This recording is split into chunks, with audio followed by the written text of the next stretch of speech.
오늘 말씀을 읽으시면서 여러분 어떤 기분이 드셨습니까? 아마 심성이 착하신 분들이 오히려 더 양심이 찔리시지 않으셨을까 싶습니다. 가령 나를 너무 힘들게 하는 사람이 있어서 내가 참고 참다가 겨우 용기 내서 토로했던 것이 혹시 나를 힘들게 한 그 사람을 내가 판단한 것이 아닌가 하는 마음이 떠오를 수도 있겠죠. 하지만 제 생각은 그렇습니다. 내가 이렇게 혼자 양심의 가책을 느끼고 속상해하고 있을 때 나를 힘들게 한 그 사람은 과연 나를 생각하면서 미안해하고 내가 느꼈을 어려움을 헤아리고 있을까요? 글쎄요. 속담에 때린 놈은 기억하지 못하고 맞은 놈만 기억한다고, 나를 힘들게 한 그 사람은 지금도 그저 밥만 잘 먹고 코 골면서 잠만 잘 자고 있지 않을까 싶습니다. 제 경험상 이 구절을 자기에게 적용하려고 애쓰는 사람은 대부분 다른 사람 앞에서 말이나 행동을 조심하려고 하는 선량한 사람인 것 같습니다. 그리고 제 경험상 이 구절을 다른 사람에게 들이밀면서 너가 왜 나를 판단하느냐라고 하는 사람은 보통 문제가 있는 것 같습니다. 왜냐하면 정말 이 본문의 문맥을 한 번이라도 찬찬히 읽어봤는지가 의심스럽기 때문입니다. 어떤 사람은 정당한 비판을 받았음에도 불구하고 자신의 잘못을 시인할 생각은 없이 이 구절을 자기 방어를 위해 함부로 소비하기도 합니다. 그렇게 되면 가장 정의로워야 할 교회가 정당한 비판도 수용될 수 없는 다원주의적인 사회가 되어버리고, 그런 사회는 공동체라고 부를 만한 하나의 가치 안에 속해 있는 집단으로 보기 어려워집니다. 그저 서로 다른 가치관을 가진 개개인이 가까이 붙어 있기만 한 어색한 모임이 될 수밖에 없는 것이죠. 그런데 현대 교회가 포스트 모더니즘의 시대 정신에 발맞춰서 계속 그런 식으로 진행되어 가고 있는 것으로 보입니다.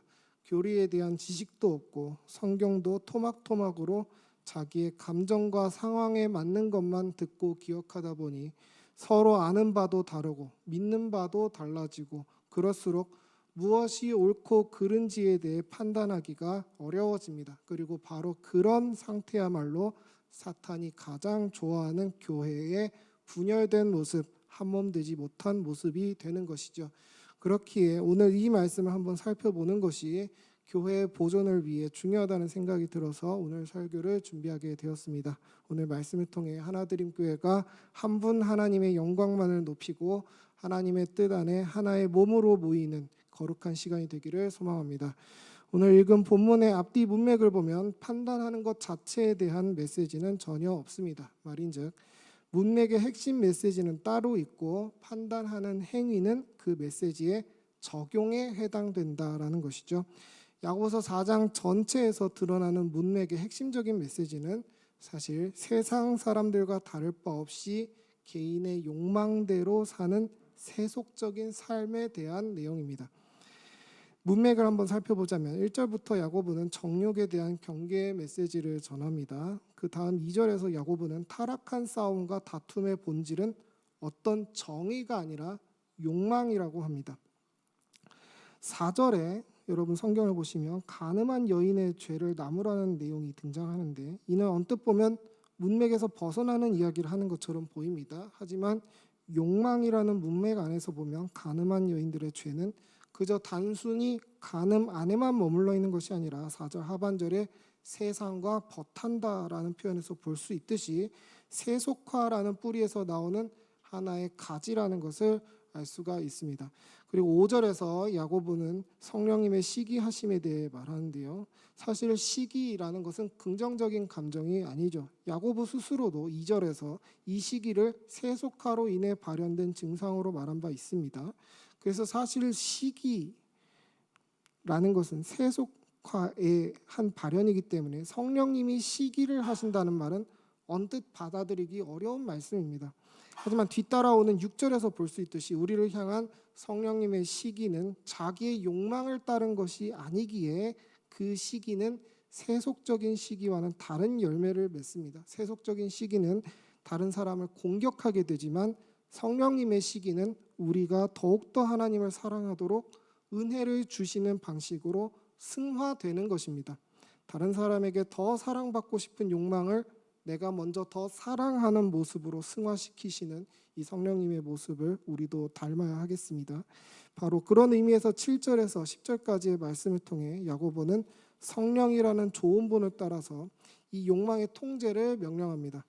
그리고 나서 오늘 본문의 말씀에서 판단에 대한 말씀이 등장합니다. 그러면 앞에서의 문맥을 고려했을 때 여기서 말하는 판단이라는 것은 자기의 욕망대로 사는 세속적인 정신 안에서 발현되는 의미의 판단이라는 것을 알 수가 있습니다. 앞에 5절에서도 시기함에 있어서 거룩한 시기가 있었고 세속적인 시기가 있었듯이 판단이라는 것도 모든 판단이 다 잘못된 것이 아니라 정욕에 의한 세속적인 판단이 잘못되었다는 것을 야고보가 말하고 있다는 것이죠. 이 세속적인 판단이 구체적으로 어떤 것인가에 대한 힌트는 같은 야고보서 2장 4절에서 엿볼 수가 있습니다. 여기서 야고보는 악한 생각으로 판단하는 자에 대한 이야기를 하는데 여기서 말하는 판단의 의미는 앞에 3절에서 확인할 수가 있습니다.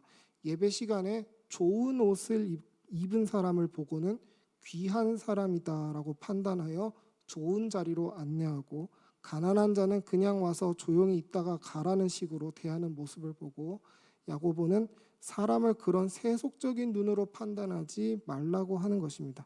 이와 비슷한 말씀을 예수님께서도 하신 적이 있습니다. 요한복음 7장 15절에서 유대인들이 예수님의 가르침을 듣고 놀라면서 예수님의 출신 배경을 꼬집습니다. 예수님은 그들이 예수님이 전하는 말씀에는 집중하지 않고 예수님의 못 믿어온 출신 배경을 통해 예수님의 의도 속에 사람들을 선동하고 사회를 뒤집으려는 악한 의도가 있진 않은지 의심하는 마음을 예수님이 아시고는 18절에서 자기의 말을 통해 누가 영광을 얻는지를 잘 판단하라고 하면서 24절에서 사람을 외모로 판단하지 말고 공의롭게 판단하라라고 하십니다. 여기서 예수님은 판단 자체를 금지하는 것이 아니라 공의로운 판단을 옹호하시는 것입니다. 이처럼 성경에서 판단을 금지하는 다양한 내용들을 제가 이 시간 다 예로 들 수는 없지만 판단을 금지할 때는 어떤 종류의 판단인지에 대한 내용이 항상 덧붙여져서 등장합니다. 성경에서 하지 말라고 하는 판단은 보통 자기보다 돋보이는 자를 끌어내리려고 하는 판단, 자기를 돋보이게 하기 위해서 상대방의 약점을 파헤치고 약자들을 깔보는 그런 류의 세상 사람들도 다 하는 세속적인 판단인 것입니다. 그렇기 때문에 다시 야고보서 4장 11절로 돌아와서 본문을 보면 세속적인 판단을 하는 자는 곧 율법 자체를 비방하고 판단하는 자가 된다고 하는 말이 무슨 말인지 이해가 되실 것입니다. 그 말은 여기서 말하는 판단이란 것은 율법 안에서의 정당한 판단이 아니라 율법 이외의 것을 기준으로 삼는 판단이라는 것입니다. 율법은 말하지 못하는 뭔가 고상한 나의 직관과 생각을 덧붙인 판단을 야고보는 비판하고 있는 것입니다. 가령 상대방의 말에는 아무런 문제가 없지만 그 속에 뭔가 불순한 의도가 숨어 있을 것이라며 증명되지도 않는 추리를 하고 의심하며 상대방을 깎아내리고 그런 자기의 통찰력을 자랑하는 류의 판단은 자기의 욕망 안에서 나오는 세속적인 판단이라는 것이죠. 이런 성경의 문맥을 무시하고 오늘 야고보서 본문을 근거로 마치 판단이라는 것 자체가 잘못되었다는 듯이 말하는 것이야말로 성경의 판단을 받아야 합니다. 만약 판단 자체가 잘못되었다면 지금 야고보서에 나오는 모든 야고보의 질책들도 다 잘못된 것일까요? 만약에 야고보가 판단 자체를 금지한 것이라면 지금 야고보는 자가당착에 빠지는 것입니다. 그리고 성경은 많은 부분에서 우리가 판단해야 하는 자임을 나타냅니다. 고린도전서 5장 12절에서 13절의 말씀에서는 교회 안에 악한 자들을 교회인 우리가 판단하라고 합니다. 고린도전서 6장 2절에서는 성도가 세상의 일도 판단할 수 있다고 합니다. 고린도전서 6장 5절에서는 성경을 가지고 형제를 판단하지도 못하고 머뭇거리는 교회를 사도 바울은 오히려 질책합니다. 요한일서 4장 1절에서 3절을 보면 예수 그리스도를 시인하는지 시인하지 않는지를 보고 그 영이 선한지 악한지를 분별, 즉 판단하라고 합니다. 여러분, 교회는 판단하는 공동체입니다. 베드로전서 2장 9절에서 베드로는 교회를 왕 같은 제사장이라고 하면서 거룩을 강조합니다. 구약에서 왕과 제사장이 하는 일이 무엇입니까? 왕은 하나님의 공의대로 판단하여 재판하고, 제사장은 정결법대로 누가 정결하고 부정한지 판단하여 이스라엘의 영적인 거룩을 지킵니다. 우리가 판단할 수 있어야 거룩해지는 것입니다. 만약 우리가 판단하지 않는다면 율법을 준행하는 것이 아닌 것입니다. 오히려 오늘 본문 뒤에 있는 내용인 야고보서 4장 17절은 무엇이 선한 것인지 아는 율법에 대한 지식이 있음에도 침묵하는 행위는 율법보다 내 생각이 더 크게 작용한 결과라고 말합니다. 하나님은 판단하라고 하시는데 내가 가만히 있는 것은 그 자체가 죄라는 것입니다. 여러분, 성경 안에서 사람을 판단하는 것은 정죄받을 일이 아닙니다. 그 성경을 자기의 변덕을 위해 곡해하는 것이 판단받을 만한 판단이 되는 것이죠. 그러므로 만약 어떤 사람이 이웃사랑을 나에게 실천하지 않고 나에게 죄를 지어서 내가 정당하게 한마디를 했는데 그 사람이 나에게 오늘 본문을 들이밀면서 성경엔 판단하지 말라고 되어 있는데 왜 날 판단하냐고 반격한다면 그 사람이야말로 자기를 돌아보지 않고 이 말씀의 문맥도 돌아보지 않으면서 하나님의 말씀으로 사람을 창피하게 만들고 죄책감을 심어주는 사람으로서 그 사람이야말로 야고보가 정죄하고 있는 사람이며 율법의 기능을 횡령하여 그 율법을 손상시킨 사람이 되는 것입니다. 칼빈 선생님은 오늘 말씀 11절을 주석하면서 로마 카톨릭에 대해 이런 혹독한 문장을 남겼습니다. 제가 읽어드리겠습니다. 그러므로 우리는 우리의 양심에 필연의 올무를 던지는 인간적인 계율에 대해서 어떤 태도를 가져야 하는가를 여기서 배울 수 있다. 교황은 묻 영혼의 독재자로 군림하는 가운데 하나님과 대등한 법 제정자 행세를 하는데도 우리가 그를 가리켜 적 그리스도라고 부르는 말을 부드럽게 하라는 사람들이 있다. 그러한 사람들은 교황의 올무를 자발적으로 받아들이며 그리스도를 유한한 인간으로 보는 적 그리스도의 지체들임에 틀림없다. 나는 하나님 위에 다른 무엇의 영혼의 통치에 대한 법 제정자로서의 역할을 인정하는 것을 악마의 편을 드는 거짓 순종이라고 부른다.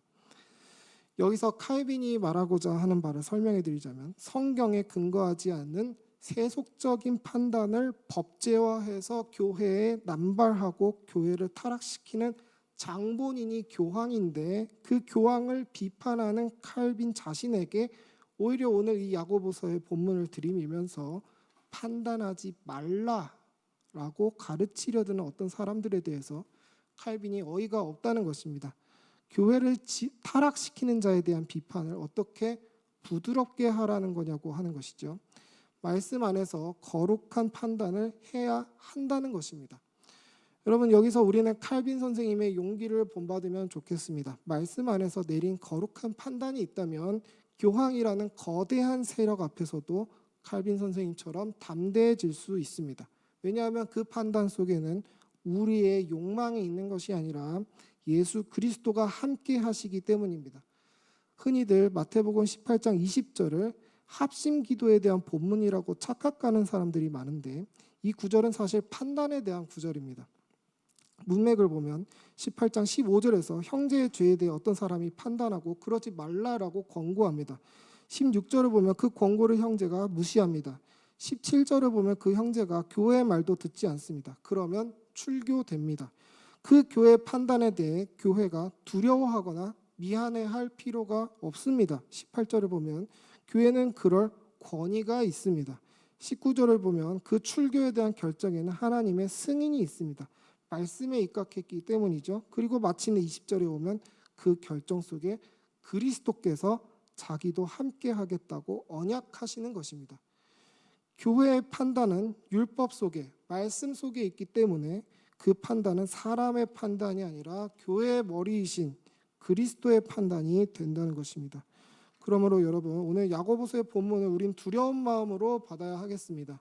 나를 향해서 내린 형제의 판단을 들었을 때 그 판단이 성경에 입각한 것이고 하나님 사랑과 이웃 사랑이라는 율법의 정신에 부합되는 것이라면 우린 그 판단을 그 형제 개인의 판단이라고 생각할 게 아니라 준엄한 하나님의 판단이요 교회의 머리이신 예수 그리스도의 판단이라고 겸허하게 받아들일 필요가 있습니다.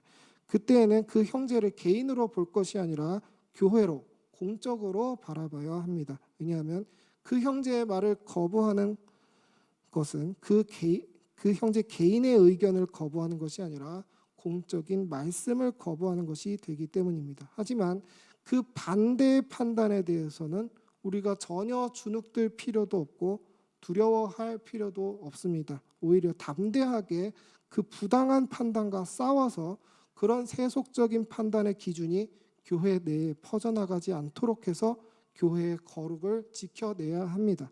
여러분, 현대 교회의 권징과 치리를 보지 못한 지가 참 오래된 것 같습니다. 사람들이 교회의 권징과 치리를 두려워하지도 않습니다. 교회가 뭐라고 하면 어차피 그냥 다른 교회로 옮기면 그만이라고 다들 생각합니다. 그래서 더더욱 현대 교회는 제멋대로 자기 소견에 옳은 대로 믿고 다니고 옮기고 안 다니고를 반복하는 것 같습니다. 그래서 교회는 성도가 떠날까 봐 무서워서라도 바른 소리를 못하게 되고 바른 소리를 했다가 교인이 떠나면 오히려 바른 소리를 한 그 사람이 죄인이 돼버립니다. 그럼 누가 무서워서 판단을 할 수 있겠습니까? 그러니까 한국교회의 거룩이 사라지는 것입니다. 사람을 말씀보다 위에 놓으면 당장의 출석 숫자는 지킬 수 있을지 모르나 그렇게 교회는 죽어가는 것입니다. 이 사태에 대한 방어 기제로 야고보서 4장 11절에서 12절 말씀을 교회가 서로에게 사용하는 것을 보면서 저 하늘 위에서 야고보 사도는 얼마나 원통해하고 있을까요? 말씀을 맺겠습니다. 여러분, 교회는 판단하는 공동체입니다. 민수기 25장 8절에서 거룩한 분노로 죄인을 찔러 죽인 비느하스의 행동을 보고 하나님이 기뻐하시면서 11절에서 그에게 영원한 제사장의 직분을 언약하셨다는 것을 우리는 잊으면 안 되겠습니다. 우리의 공의로운 판단을 하나님께서 기뻐하시고 그리스도께서 그 판단 가운데 함께 하십니다.